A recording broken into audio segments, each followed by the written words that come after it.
It's time once again to slip into your camo, grab your bow, and join us out in the field for another episode of the Up North Journal, presented by PSE Archery. The Up North Journal crew is knocked and ready to rock for another exciting adventure. So let's step outside and hit the trail. This episode of the Up North Journal podcast is brought to you by PSE Archery, Black Eagle Arrows, Scent Blocker, Killer Food Plots, Cabela's, Spot Shooters, Antler Action, Family Traditions Tree Stands, Tom's Custom Turkey Calls, and Badass Slingshots. All right, this is the Rutten River Pursuit podcast. I'm Ryan. Sammy P. I'm Steve. I'm Will. It's Uncle Buck. And I'm Catfish, and we'd like to tell the Up North Journal happy 10th anniversary. Happy anniversary. A big thanks to the guys from Rutten River Pursuits podcast for wishing us a happy 10th anniversary. Welcome back to another episode of the Up North Journal podcast, everybody. I'm hosting another episode. This is our 10th year anniversary of Up North Journal. Episode 411, man. We've been 411, 10 years. Congratulations to you on your 10th anniversary. Thanks. You're pushing close to 200 now, I think. I think so. Yeah. So you've been here quite a while, too. Yeah. Rocking right along. We're on Facebook. And Jason, coming in from Luzerne, Michigan. He's there faithfully every week. Thanks, Jason, for chiming in here. Love seeing you guys online here. So, yeah, 10 years. 10 years. You know how I celebrated last week? How'd you celebrate? I was up north working on food plots.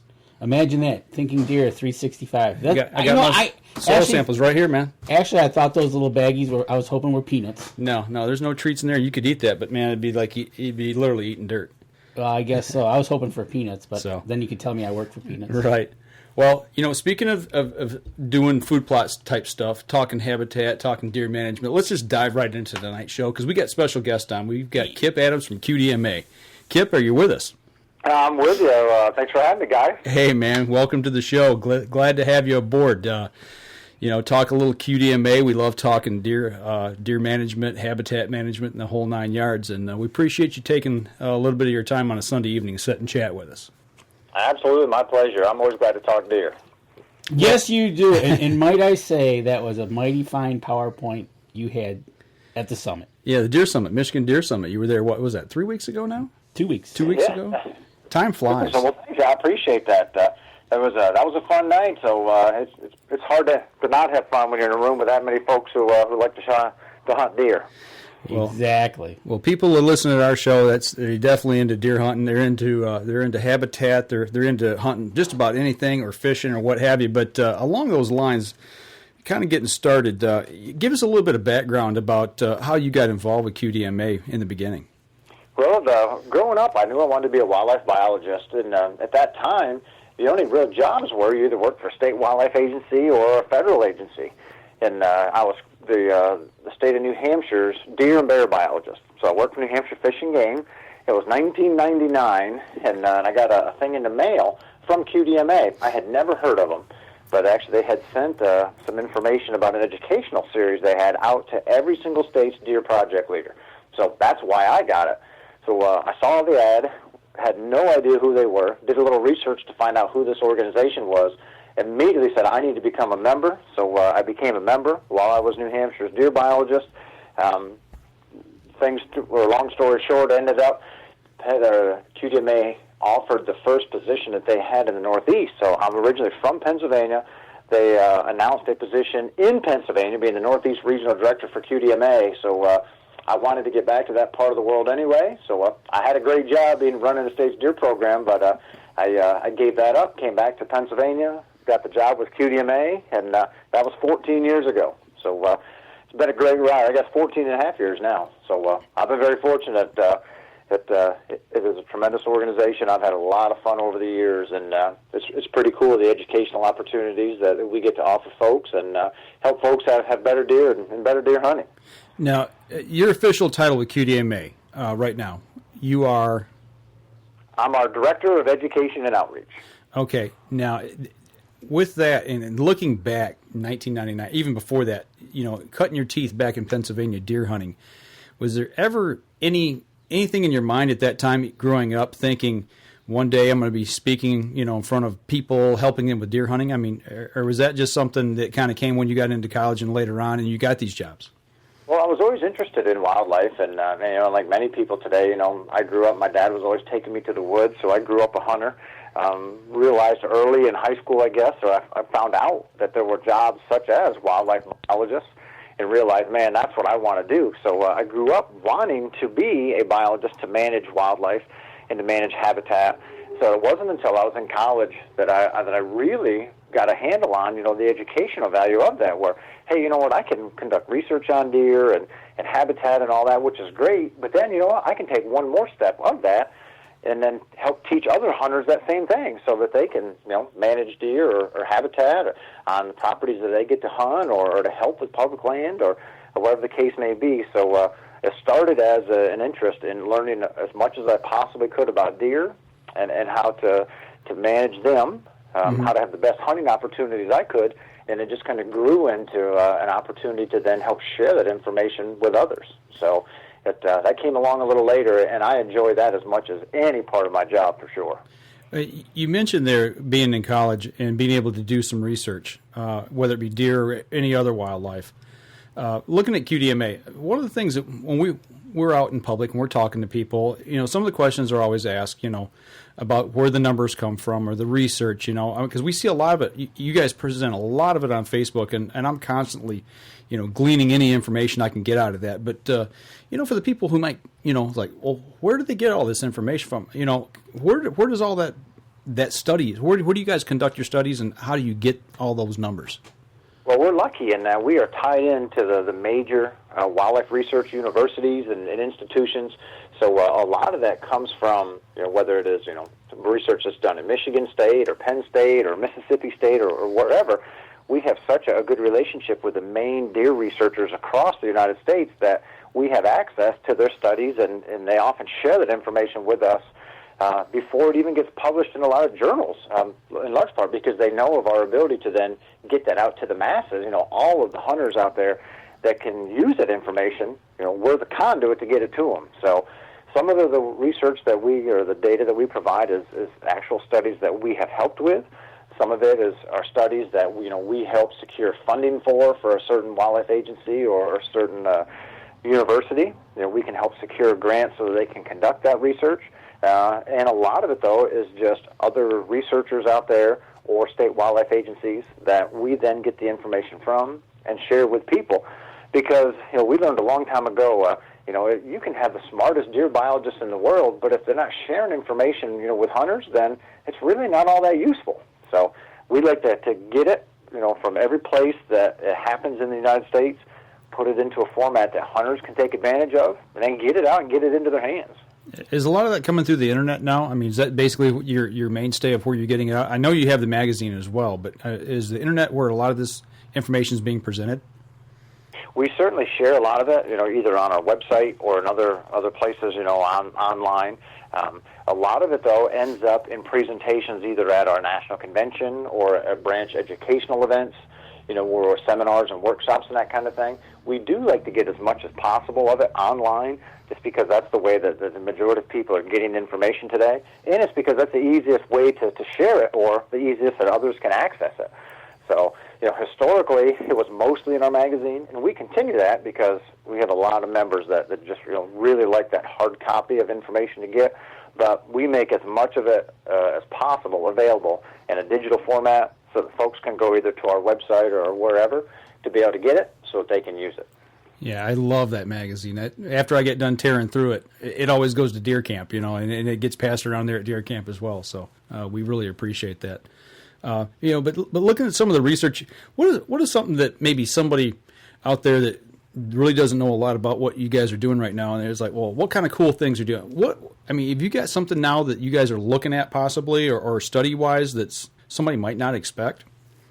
Well, there are actually a lot of really cool studies going on right now. Looking at some of the new movement patterns of older bucks, which I just think is really cool. Anytime because I look at it as, I'm a wildlife biologist and have been for more than 20 years, but I am first and foremost a deer hunter.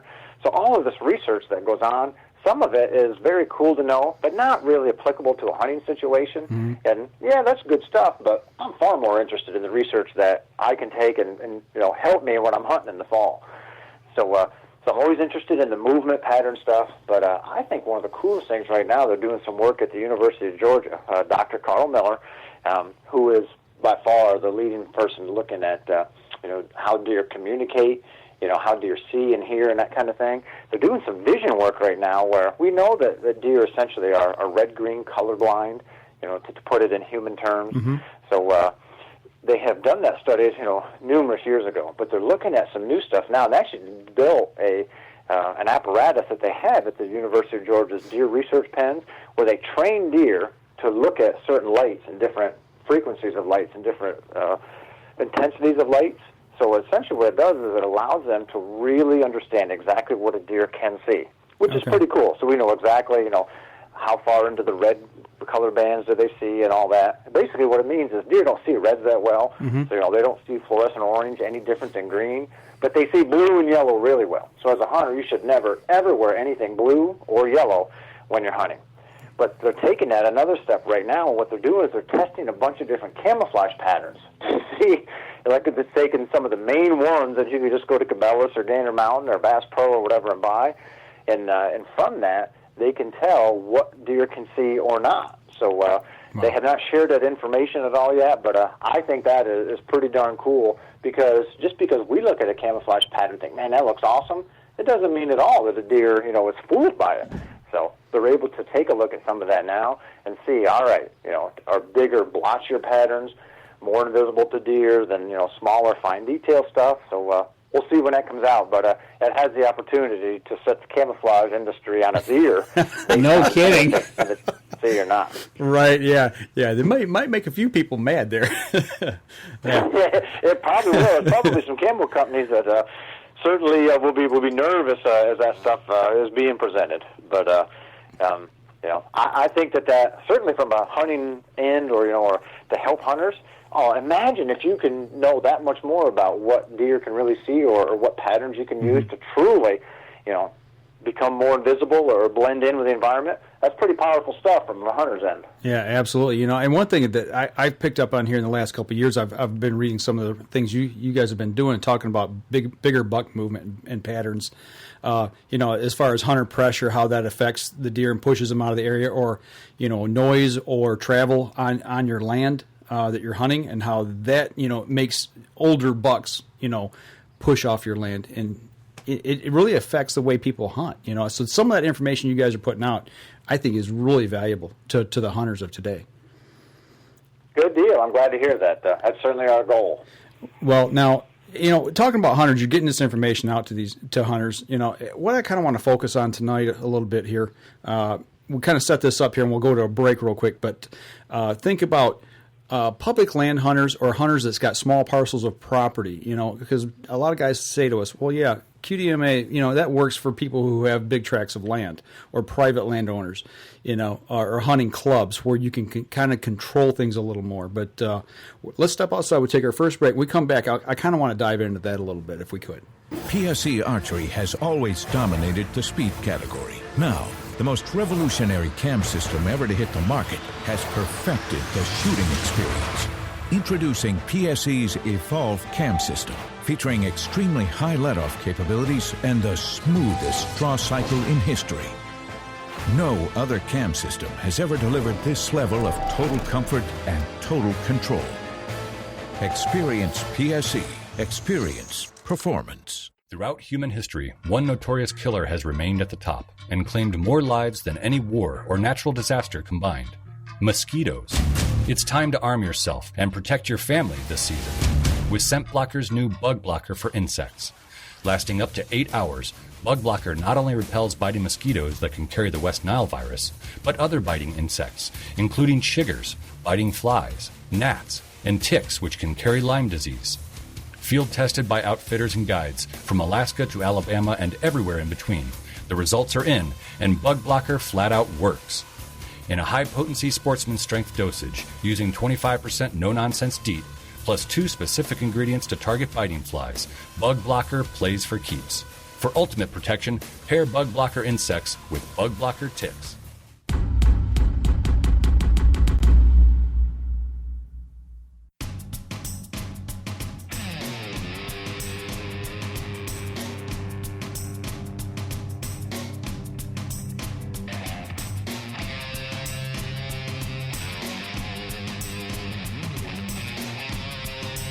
Welcome back. Second segment of the show. Still sitting here talking with Kip Adams. Had some good little talk here in the commercial break Always as well. good to talk in the commercial break. That's Only right. seen on Facebook Live. That's right. You have to get on Facebook to check it out. So, but right before we went to break, we talked a little bit about the guy who might have a small piece of land or maybe hunts public land. How can he put QDMA principles into play that it's going to benefit him? I mean, he might not have a lot of money to put food plots in and clear land and things of that nature. What can they do to make an impact and improve their hunting? Well, I think the two biggest things are, one, whether you have 20 acres or 100 or 500, you certainly can improve the habitat. And, it's a big myth about QDMA is that, most of our members are these huge landowners. In fact, a full third of our members don't own any land. Wow. So they hunt public land, they hunt on friends' land, but regardless, it doesn't matter what size property you have, and the smaller it is, the more important it is to enhance that habitat. And what I tell folks is, if you have 20 acres, make it the best 20 acres you possibly can from a food and cover perspective. And in most cases, cover is a bigger factor than just food. Right. If I could only have one of those two things, I'll take cover every day. Because if you have food, they're going to eat it, but they might come on there at night to eat it. You need cover to make them want to be there during the day. So improve the cover and certainly make it better than your neighbors. Doesn't have to be the best in the world, just better than the neighborhood, and you darn sure are going to attract deer and have deer that want to be there.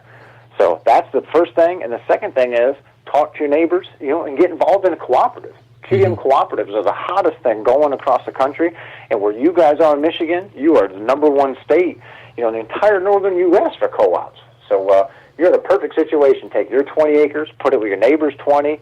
The guy on the other side of him might have 20 or 40, and pretty soon, even though you don't get everybody in the neighborhood involved, at least you get some, and provides a great opportunity now to let some more bucks slip through, to share in the cost maybe of some lime or fertilizer if you are doing food plots, to work together on some habitat projects, and suddenly, man, the neighborhood is a whole lot better from a hunting situation for everybody that's involved. Yeah, absolutely. And looking at those types of things of getting people together, maybe on the same page, I think the important thing to remember is you can't get everybody in your neighborhood, or maybe even at your own camp, to come to agreement on what is a quality buck. I mean, you get some general ideas, but as long as I've always told people, if we don't have to all be getting off at the same place off of the bus, we just need to get everybody on the bus and head in the same direction.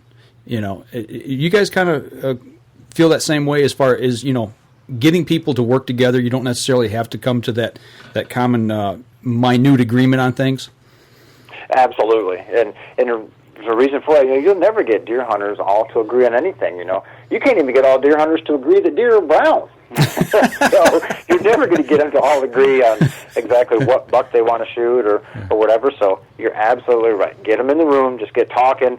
Everybody doesn't agree on everything, but there are certain goals that you can agree on. Hey, we want to pass some younger bucks. Hey, we want to shoot some antlerless deer. We want to improve habitat. So let's get those three things done. All right, that's cool. Looking ahead, we've got all this technology now that we know a lot more about deer than we ever have known in the past. What do you think right now? What's the number one thing that deer hunters are facing that's maybe our biggest roadblock that we've got to overcome here in the future? I think one of the biggest things out there right now that we're dealing with, partly is just from a disease perspective. Man, there are particularly CWD, but tuberculosis to a lesser extent, and some other things are impacting deer herds such that really, really impacting hunters' opportunities and seasons. So CWD impacts are like nothing else. Once that shows up, everything changes. Mm-hmm. You have longer seasons. You have reduced deer herds. Or that's the goal anyway, to reduce them. Sometimes you have you remove restrictions on bucks. There's a lot of money spent for testing. There's sharpshooting. There's all the stuff that's going on that it just turns everybody who hunts in that area upside down because of how many changes there are. So that's really one of the biggest things going right now. There are some other diseases like hemorrhagic disease and others that it's in, it's out. It doesn't really change a lot for people hunting for more than a year, but CWD is very different. As it continues to spread and grow, more and more hunters are impacted, and that's really throwing a monkey wrench into a lot of folks' hunting seasons. Are we making any headway on CWD right now, or are we just kind of like holding the playing field? What do you think? I don't think that we're making a lot of headway. When we first confirmed it in the East, back in 2002, when Wisconsin got it, there was quite a bit of federal funds, close to $20 million a year, that was being pumped into state agencies to help conduct research on CWD and to help monitor it. Well, as soon as they figured out that it was highly unlikely that it was going to jump the species barrier into humans, all of that money dried up. So it went from $20 million down to about $500,000 spread among all the states. So there's still a fair amount of research going on, but more so in human prion diseases rather than CWD in deer. So there's so much that we don't know about it that we have not made a lot of headway. There's a lot we don't know, certainly a lot more that we don't than there is what we do. I think it's time that some of the disease experts and the state wildlife agencies need to get together and just kind of review some of the things that we've been trying to see. Okay, what truly is working, and what is not, and whatever isn't. Let's see if we can tweak it and try something different to make it work, because we're not a lot farther ahead than we were a decade ago with it. Looking at just your average hunter across the United States that may be listening right now and is thinking, okay, well, CWD is either in my state or not, but what can a hunter do to help with the CWD? I mean, is there anything that we can do when we're out in the field, or maybe helping with a banquet and maybe giving money to a certain organization that works in that? What should we be doing? The single best thing we can do to stop CWD spread is just to stop moving deer and deer parts. If tomorrow we never moved another live deer or the high-risk parts from deer that we harvest, like the brain, the eyes, the spleen, if that all stopped tomorrow, CWD, the spread would almost stop. Now, obviously, wild animals are moving it some, but so as hunters, we allow it to happen because we don't get involved in stopping the movement of live deer at deer farms and that. And we're our own worst enemy when we go out of state or we go into a place that has CWD, kill a deer, and then bring the whole deer back, or just field dress it and bring it back. Every state has laws against moving high risk parts of deer, but a lot of hunters don't know them. Mm-hmm. Some hunters know about them, but just willfully disregard them and take the stuff back. So we really need to police our own ranks and say, hey, you know what? Let's stop moving all of these high risk parts, because that is an easy way to spread the disease. So that's the single best thing that we can do as hunters to help slow the spread of this disease down. And it's Kip's part of it, education. Yep, absolutely. We've been talking all night about getting the information out, whether it be digital, whether it's the magazine, whether it's at these banquets and things like that. I think it's so important that we all kind of band together and help each other out, whether it's in a cooperative, what have you. It's just, we need to be more proactive, I think, out in the field and with each other in our hunting groups. I agree 100%. And, a lot of that information, you can go right to the QDMA website. Absolutely. Well, I'll tell you what, we've talked around this a little bit here. We've kind of hit the high points of everything. Somebody that wants to know more about QDMA or check them out on their website and maybe even become a member, where can they go? They go right to QDMA.com. Take a look at all the information that we have and the type of stuff that we provide to folks. If they want to join, we'd love to have them join. There's an easy way to join right there on the website. And if not, there's still a tremendous amount of deer-related and habitat-related information that's at the site that they're welcome to grab and use to help enhance their own hunting opportunities. And you just came out with your latest report, right? Yeah, well, every year we publish the annual Whitetail Report that looks at harvest data from around the country, looks at the biggest issues. We call it kind of the state of the whitetail because it's essentially like a State of the Union address for whitetails to show what the biggest issues are, what the biggest threats are, and then to show hunters, on a state-by-state basis how their state ranks to others with regard to buck harvest and antlerless deer harvest and fawn recruitment rates and all that kind of fun stuff. So if you're a deer nut, that's a great thing to get. It's a free download from our website, so you can go and grab and see how you compare to other states and or states in your region or other parts of the country that you may want to go hunt or know somebody in. In the information in there, just the things you just brought up, I've started diving into this the last 4 or 5 years. You talk about fawn recruitment rates and, the older bucks versus, how many does each state shoots and all that. and this all plays together of making our herd better, and making our habitat better, keeping it from being overbrowsed, tightening up that rut, and we had an interesting conversation at our deer camp last year about that, and people were like, what are you talking about? Shooting does and tightening the rut up, So we had a little impromptu class right there by the campfire, and that was so cool. But it started with information from what you guys provide. So I want to thank you for that. Oh, good deal. And that's the best classroom, sitting around a campfire, especially at hunting camp.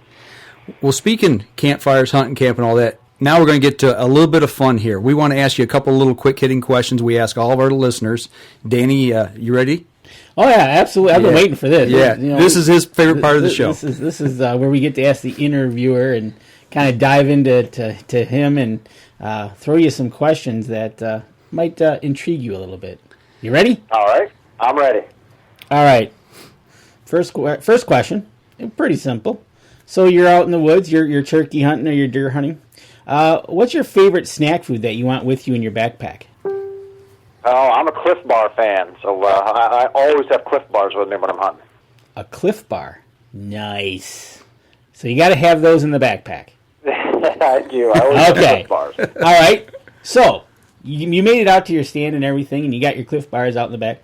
But you had to get there, and you were probably driving in a car or something. On the radio or your iPod, or what's your favorite kind of music that you like to listen to that's going to get you in the mood for hunting? I'm a country fan for sure, and I like older country better than the newer. So if I'll find a country station, and if they're playing old country, that's better. If I'm lucky enough to have a satellite radio, I'm listening to prime country for sure. Ah, okay.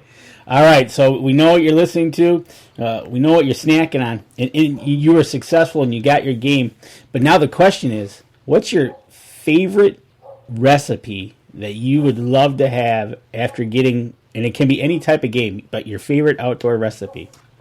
Well, I am a huge fan of venison for sure, but it is hard to beat either a wild turkey or something that's been put in the smoker. So we don't eat a lot of venison on the smoker. We eat almost all of our venison off the grill, which I'm a huge fan of. I guess that'd probably be number one, some venison backstraps off the grill. If I had to go with something other than venison, though, I'm definitely looking at a wild turkey in the smoker.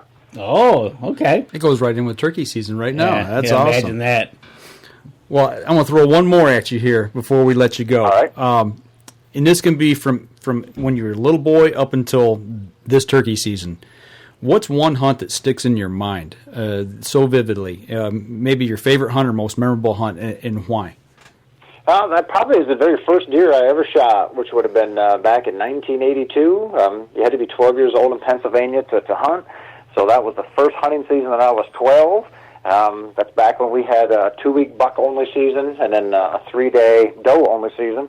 I never saw a buck during the buck season shoot, but opening day of doe season, sitting with my dad, he was my hunting mentor. I shot my first deer that day, and certainly I was in hook, line, and sinker prior to shooting that, but after getting that first one, there was no way I could ever be anything other than a hunter. But I've had a lot of fun in the woods over the years and a lot of special hunts, but that first one, I will never, ever forget that. That's awesome. Typically that it is. It's either your first one or if you have children, that you go for that one too. Right on, right on. Well, I'll tell you what, Kip, it was great having you on the show tonight. I appreciate you taking a half hour out of your Sunday evening to sit and chat with us and just give us some, it's just some good, solid information that guys and gals out in the field can, put to use. A lot of times, like you said, I didn't know that a third of the members for QDMA were public land hunters. That kind of surprised me. That's kind of nice. But they can get out now and they can do something, make an impact, and that's really cool. I really appreciate the information you give us tonight. And I what I want to hope is that we can, as Michigan's people listen to this show, we help drive our numbers to become the number one membered state.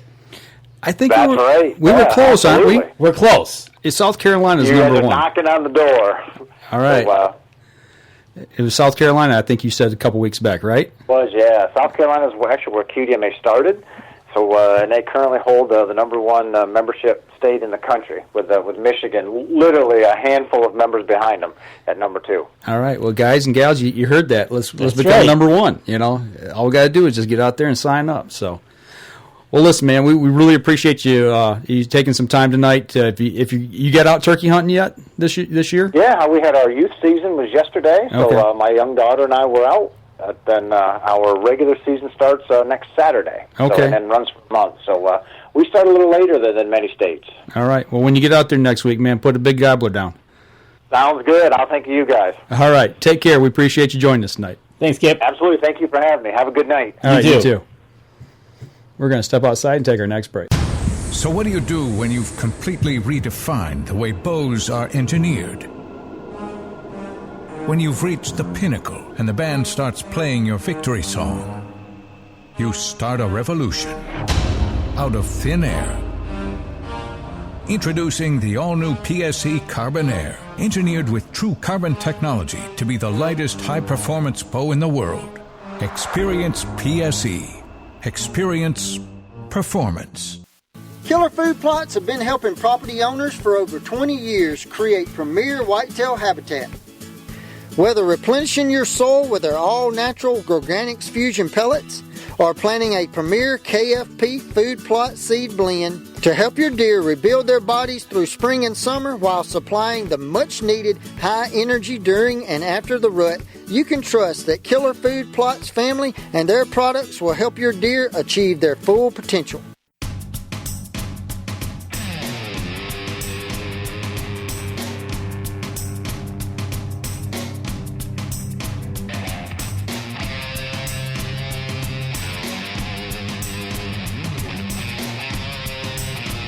Welcome back. Third segment of the show. That was great having him on.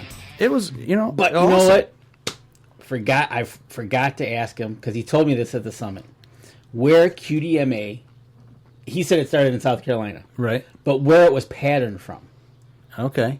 Australia. Really? Yes! Seems like I remember somebody saying something about that. He gave me the Cliff Notes version of how the guy who started it went to Australia and kind of seen how they did it. Mm-hmm. And then and that's why they call them QDMA branches. There's some certain words that they use that are from that. Okay. And it's a tip-off that says, okay, that's why. So it came from Australia. Yeah. Okay. So I forgot to... We'll have him on again. I vaguely remember somebody talking about that. The model for QDMA is from Australia. Okay. Which I thought was really cool. I was like, what? Yeah, you just automatically think a lot of the hunting things here in America are just traditions that are passed down, for whatever. Right. So and, that's cool. and traditionally, so what led to that question was I was talking to him, and I said, you know what? I know QDMA is North America whitetail, blah, blah, but do you have a lot of, because of the internet, we're talking about internet, do you have a lot of outbound people, Europe, Russia? He says, Canada for sure, Mexico for sure. Mm-hmm. I said, but yeah, do you get something like that? And then that led into Australia being... Okay. He says not a lot. There's subspecies and stuff like that, but not a lot. But they have a few. So okay. It was pretty cool. And that led us down the Australia conversation. Interesting. Very interesting. But it was as really neat guy. And I got to sit next to him and have dinner. Yeah, you did. I did. That's kind of nice. Yeah, you're sitting there... I was sitting next to another Adams. Yeah, you get to sit next to one right here, right now. I know. So how's that for you? And I can't get away from him. Oh man, 10th anniversary tonight. 10th anniversary. Yeah, it's been a long 10 years, man. I never, you know what? I mean, sitting right in that corner right there, right behind me, is where we recorded our first show. We've done you and Mikey huddled up in a corner around a.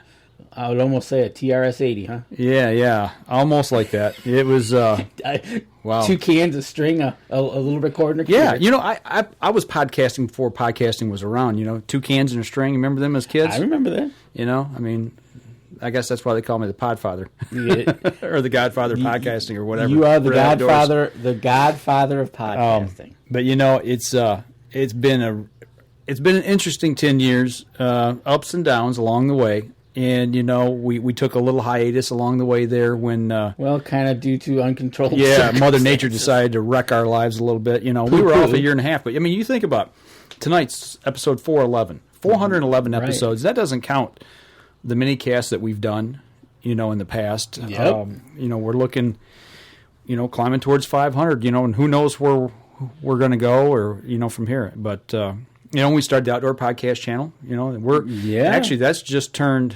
to, it'll be 2. It turned to April 1st. April 1st it turned 2, so right? we're into our 3rd season, adding shows. So, this thing's been a pretty cool little run. It's met a lot of great people, and the listeners that are out there that support us, and the companies that we work with that support us. It's all good. So, gotta like it. What are you looking at over there? I'm just looking at comments. Jerry Lambert wishing us congratulations on our 10-year anniversary. Yeah, it's it's been Billy Hoffman. It's been a good time. Wishing us 10 years. Actually, I do believe I've got some business to take care of with Billy here. I think he's contemplating joining the OPC. He's got a show that he's running. So that will be awesome. 10 years.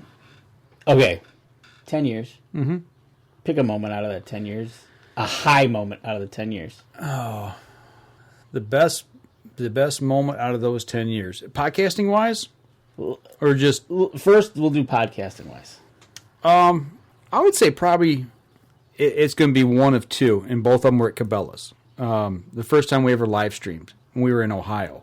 That was pretty cool. That was monumental, I'd say. Because they were scared. Yeah, they thought we were going to blow up their internet. They were like, "Please don't crash our internet. don't crash our internet. Don't crash our cash register systems." Yeah, that was pretty cool. I have to give you that. And then our 300th episode, where we, I believe we did 2 hours.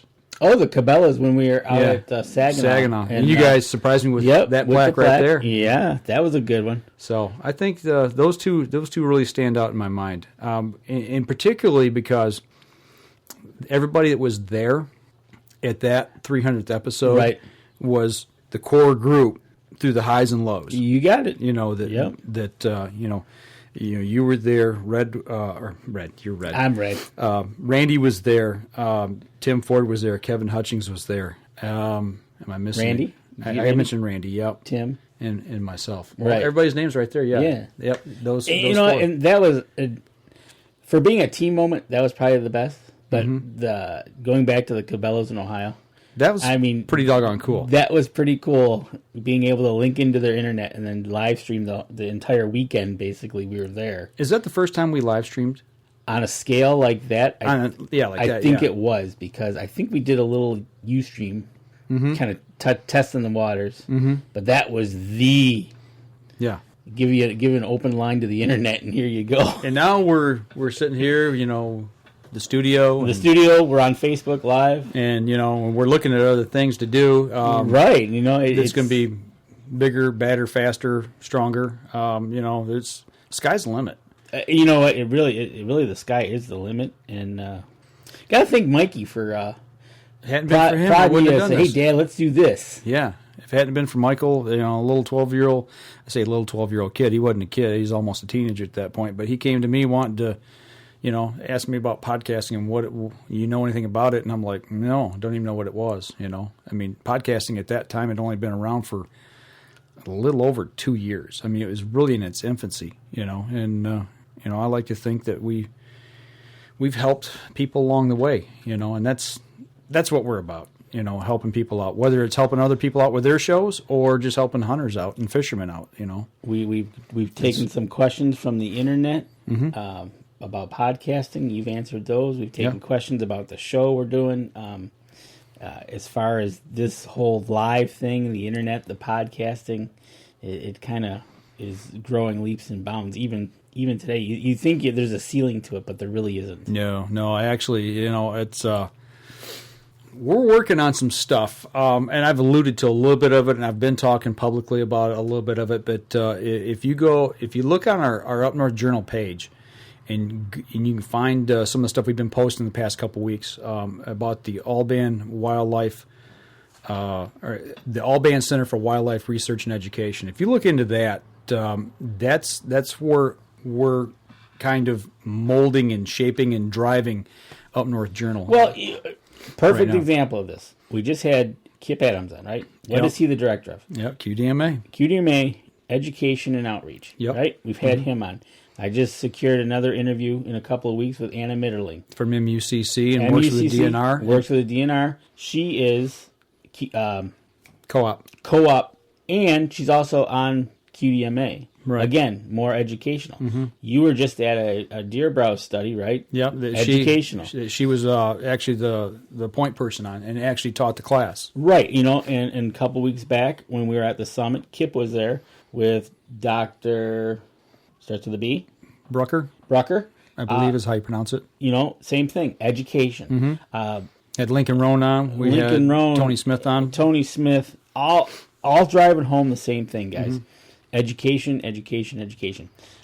Yeah, we can all do stuff, but learning how you can wind a clock, but knowing how that clock works makes it a whole different game. Absolutely. It's an interesting thing. And just having dinner with Kip was just, I was trying to be polite and let him eat, but it's like, hey, tell me this, But right. No, that's it. It's the education and that the project you've been talking to, more education. Yeah. There's going to be some cool stuff come out of that. It's just getting traction right now, and looking at the future of some of the things that we're going to be able to do and what we're going to try to do. It's just it could be mind blowing. I mean, literally, if this thing really gets traction. So speaking of mind blowing, you got something like that, and then you got that study being done with the deer's eyes, right? Yeah. Can you see Toxie Hayes' reaction when he goes, "My fist full of dirt isn't good enough"? Right. Yeah. Right. We're going to change it to this now. Right. Yeah. And, here they are. That's going to be really interesting. I know exactly where he's coming from when he says some people go, "Nope, don't believe it." But we ran into that a couple weeks last week, I believe, or 2 weeks ago. I got into it with a guy online a little bit, and doesn't believe the science behind it. So, but I don't know where else you can go to. You can't look on the back of a Cracker Jack box. You can, but you won't find anything about deer hunting on there, I don't think. And if you do, you better hope it's. But that just, Gamekeepers magazine. Yep. That thing is phenomenal. That you're reading that and you just there's a lot of great info in that on habitat. If that's something that you're interested in, go over to Mossy Oak's website, follow the links over to the Gamekeeper section, and subscribe to that magazine. There's a ton of information on that. And actually, I just switched over to that team over there at Mossy Oak, and hoping to get a little more involved with that, because that's where we're kind of driving things with the outdoors. Did my food plots, got my soil bags here ready to go out for Nick Percy to test and get his stuff set up so we can plant our fields this year with killer food plots. Right, exactly, and it's all education and making a healthy herd. And it's not that pick up your bow September 1st. Your gun November 1st, done by New Year's, right? Right. Here we're eating 365. 365. Here it is. Finally got the window open. A beautiful. We get to cut the grass now. Right. Yay. We're talking deer hunting. Right. So I'm all for that. It all goes together. Last weekend I was up north and I was doing deer browse study. Right. And I got to count deer poop piles. that was my job on the part of the study that I was on. You were the poop counter. Yep. So, it's but it's learning, and actually I don't want to talk a whole lot about that. I want to save that for when we talk with Anna Mitterling in a couple of weeks. Definitely. We got to say it with her because she was the one that ran the class. Yeah. And hopefully we'll have a little bit of information back or results back from. And matter of fact, that just wasn't a 30-minute. Hey, this is what you do. Go look here. It was a few hours. I spent 3.5, 4 hours out in the woods. Yeah, so it was not just a 45-minute. No. Do this, look for that. No, we're going to actually physically show you how to do it, right? Well, it opened my eyes to a lot of things. Billy Hoffman says along the lines that we're here, we always help and entertain. Well, that's what Dan's here for. He's here to entertain. And he says mission accomplished. So it's good to be entertainment. Yeah, I appreciate it, man. It's what we do, man. It's just trying to give back. If it hadn't been for somebody giving to us and teaching us, we wouldn't be here doing this. I see that every time we do a Saginaw thing, Cabela's or wherever we might be, and you get somebody to ask that question of how. Mm-hmm. We're not pros at this. No. But we know a little bit, we've done a little bit, and it's like, you know what, here, I'll tell you what I can do, or what you can do. Try it. You might not like it, but you're going to develop your own thing. Right. So, no, that is giving back, and whether it be young or old. When we did the seminars, we had from teens to... older gentlemen there for the turkey seminars. Yeah, absolutely. Yeah. So that was education-based. Imagine that. Right. So, but all that wrapped up in 10 years of podcasting. Right on. Yeah. Well, I'll tell you what. Let's take our last break. We come back. I want to talk to you about what you did this week. Yeah. And is that a precursor to what we're going to hear? Yeah. Okay. All right. We're going to step outside and take our last break. We'll be right back after this. I shoot PSE because I like one pin to 40 yards. I shoot PSE for the perfect combination of feel and performance. I shoot PSE because you can shoot lighter poundage and increase arrow speed. I shoot PSE for the fastest bows on the planet. I shoot PSE because my livelihood depends on my bow. I shoot PSE because better engineering makes a better bow. I shoot PSE. I shoot PSE. I shoot PSE. I shoot PSE. Experience PSE. Experience performance. Throughout human history, one notorious killer has remained at the top and claimed more lives than any war or natural disaster combined. Mosquitoes. It's time to arm yourself and protect your family this season with Scent Blocker's new Bug Blocker for insects. Lasting up to 8 hours, Bug Blocker not only repels biting mosquitoes that can carry the West Nile virus, but other biting insects, including chiggers, biting flies, gnats, and ticks which can carry Lyme disease. Field tested by outfitters and guides from Alaska to Alabama and everywhere in between. The results are in, and Bug Blocker flat out works. In a high-potency sportsman strength dosage, using 25% no-nonsense DEET, plus 2 specific ingredients to target biting flies, Bug Blocker plays for keeps. For ultimate protection, pair Bug Blocker insects with Bug Blocker ticks.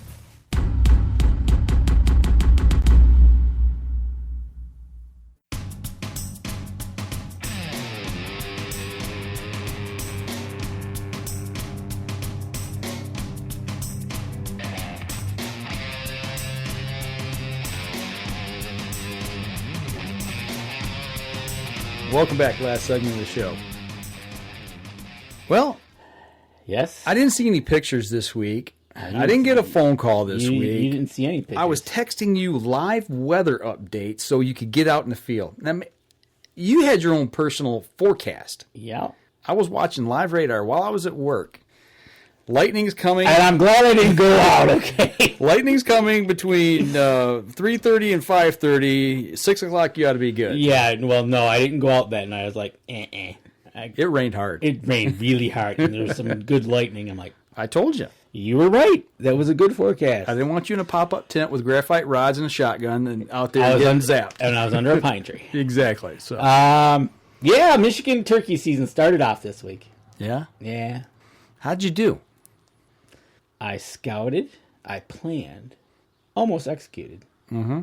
Could have. I could have, but I choose not to. Mm-hmm. Okay, so here it was. Do you regret not executing? No. Okay, all right. It's like I keep running this in my head a million times.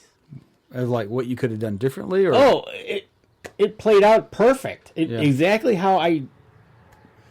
Okay, so I was out last week scouting, up early over the weekend scouting. I knew my decision on Saturday morning of where I was going to be. Okay. Monday morning arrives. I know where I'm going. And I pull into the public parking area. So you're hunting public land? Public land. And there's 3 other cars already there. And I said, this is going to be good. I said, I know where I'm going. Because you'd already put your blind out. I did. Staked my claim. Was anybody in it when you got there? You know? See, that would be my only fear of doing that. That or somebody taking it. You know what? If they're so hard up and they want to take it, really, that's another thing I want to bring up. If we get to it, I want to bring that up. So I go out there and I hit the big field, and it's getting light out. I'm like, and I have off the big field, I have a trail to get to a backfield where I'm at. I start walking across the field. I go, there's a blind there, right at that entrance. I'm like, really? So then I said, okay. So I snuck behind that. We're just walking through a field. Went behind it, went to my trail, got settled in. And it wasn't but a few minutes later, I got in the blind. Actually, I was putting my decoys out. And they fired up. And they were right there. I mean, the gobblers. The gobblers were right there. Almost picture perfect of where I wanted them to be. Not really, but okay, I'll take them where they were.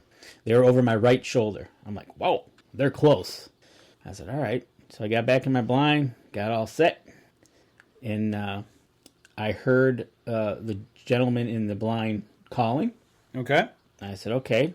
And then all of a sudden, at the other end of the field, I heard another call. I'm like, oh?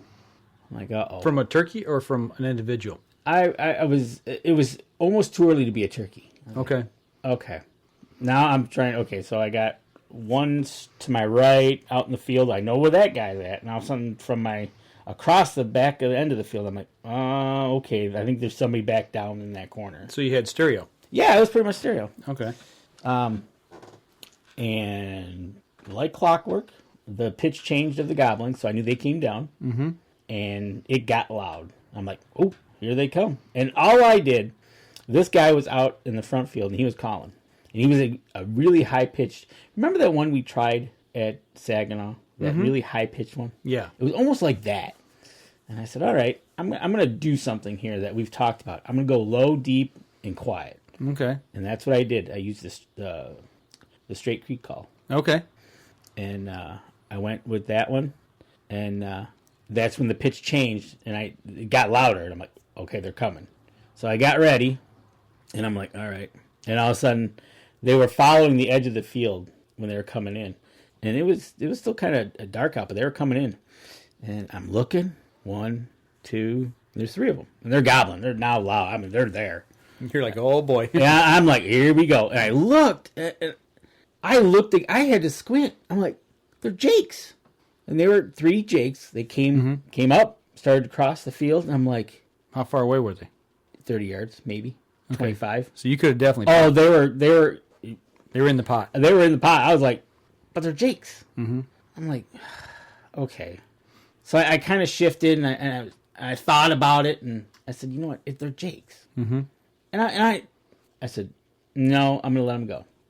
So they ended up they kind of started to cross the field, but then they kind of did I think I moved again, and they got kind of nervous, and they ended up going behind me. Okay. But they were still gobbling, and I was still talking with them.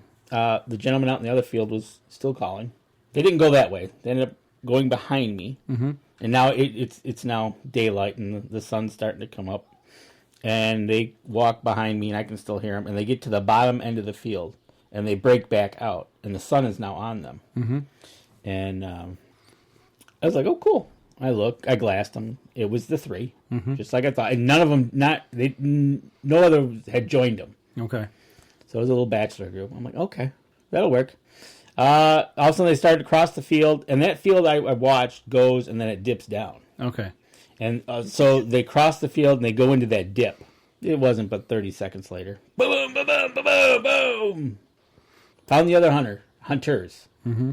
So I waited, and all of a sudden I glassed down that end, and all of a sudden I see 2 heads pop up. And I'm, all right, let's go see what they shot. So I walked down there, and he goes, "Why didn't you shoot?" I said, "They're jakes." He goes, "Well, thank you." And I'm like, oh. I said, "What'd you get?" And he goes, "Oh, we got." I said, "Where'd the third one go?" The third one didn't leave for a while, I guess, but then finally just took off. So they got 2 out of 3, a younger gentleman and an older gentleman. So they doubled up. That was pretty cool. So then I was kind of done then. So I went out, got my stuff, went out. I went to a different spot. I scouted it, and I just, on a whim, just sat down, and I was calling. And all of a sudden, I could hear something almost like walking. And I'm like, interesting. So I look over my right shoulder, and I can see a blob, a dark blob, really short, moving. I'm like, ooh. And I look, and I could see the head move a little bit. And a hen walked out within 10 feet of me. That's cool. And I was leaning against a tree. I was just leaning against a tree, and I'm watching her, and she's watching me, and didn't even really flinch. So I didn't move. So she ended up going into the field. As soon as she did that, she kind of looked at my decoys. I kind of did a little call. She picked up her head a little bit, looked at them, but just kept on going. So that was my opening day and evening. Nothing that evening. Night number 2, I am a good caller. I saw the picture. I am a good caller. I did. I saw the picture. I called in a beagle. They're out of season, dude. Were you barking at them? I guess I might have been using the bark turkey call or something. I'm sitting there in my spot, and all of a sudden I can see part of the trail I walk in, and all of a sudden I see this white tail. Uh-huh. I'm like, really? Yeah, here comes a beagle. I'm waiting for somebody to be walking behind it. Yeah, absolutely. That'd be my first thought. Was like, where's the owner? This happened to me last year in the same spot, but it was 2 walkers. Right. They got really nervous when they saw I had a gun. Right. But this year it was a beagle. And the beagle had its nose to the ground and followed my trail all the way in. All the way to my blind. All the way to where it zips. Because I could hear him sniffing. So you had some smoky treats in your bag or something? I had snacks. I didn't have anything. All of a sudden, it kind of went out a little bit where I could see it again. And then it went out to my decoys. Kind of scared them, I guess. And I'm watching. All of a sudden, it starts eating grass. I'm like, really? And looking around, hacking. Nice. And then finally, he trots back off the way he came. So that was my second night. Third night, it was a little warm. Mm-hmm. It was Wednesday before Thursday's rain. And I'm like, okay, get out there for my evening hunt. I put on my vest, and I'm just in my t-shirt. And I start to walk down the trail. And at the bottom of the trail is 3 jakes. I'm pretty sure they were jakes because I couldn't see no beards. Mm-hmm. And I'm like, and they didn't look like hens. Mm-hmm. I'm like, look at them. And all of a sudden they looked at me and said, see ya. See ya, we're out of here. Yeah, and they went, pew. I went, oh, okay. I went that. I went and sat down. I had a hen walk by. That was kind of cool. And basically, after that, that's pretty much it. I went out the last 2 mornings.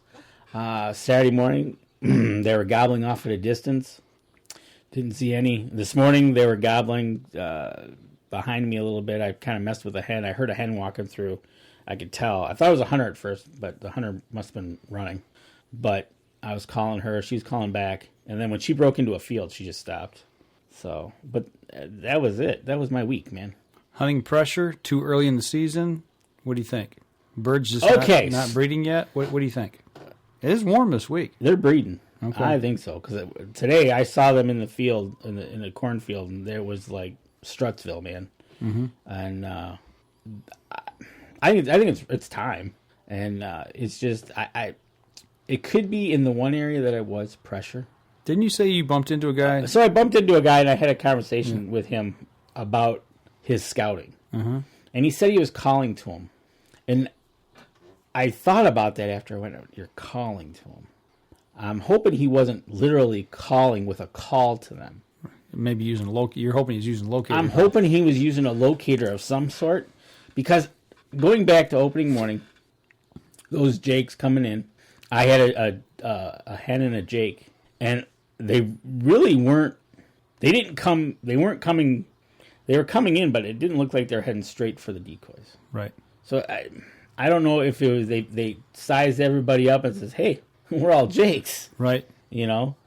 Or it could have been different if it was a older tom. I think so. Mm-hmm. Because usually that's when they go after the decoy. Right. But, I had that conversation with that gentleman. I was just wondering, how are you calling to him? Right. And it's like, interesting. I've talked to another gentleman who does that, who, he just goes and sits out there and listens. Right. And watches and stuff. That's typically the way I do it. I don't call to birds. I don't try to locate. I don't use a locator call. I'm sitting and glassing from a distance. Right, exactly. And that's how I did it for a couple days. Well, first I walked through the area to make sure I located birds, which I did. I knew they were going to be there. And the one area, it could be pressure. I know the birds were in typical private land. So I was like, interesting. But that was my week. I'm done. I'm tired. Wait a week, and then Deb and the girls, I think, have their season. Okay. And then you start. Yeah, I start May 1st, my season opens, but I won't be up to camp until our annual meeting, be first Saturday in May. Is when I'll probably hunt early that morning. I'll go out that morning, hunt before a meeting, then I'll hunt that evening and probably Sunday morning. That'll pretty much be it, unless I get to hunt towards the end of the month. Get back up there. So that's the plan right now, anyway. So we'll see how it goes. Yeah, it was one of those things. It was just one of those weeks, but it is what it is. The weather was perfect, dude. Yeah. I mean, Tuesday morning, the last 2 mornings have been beautiful, ideal. Right. So I don't think it would. The only if you would say, "Oh, it was the weather," that would have been if you'd have been out Thursday in those thunderstorms. Right. Well, I tried to protect you. You did. I stayed in, man. I stayed in. So. Well, I tried even getting you back out there for the last couple hours. You did, and it was like, no, I don't think so. I'm looking at the radar, and you're looking at the radar, and I'm listening. I'm going, no. So, but hey, before we go, kind of rigged this up tonight.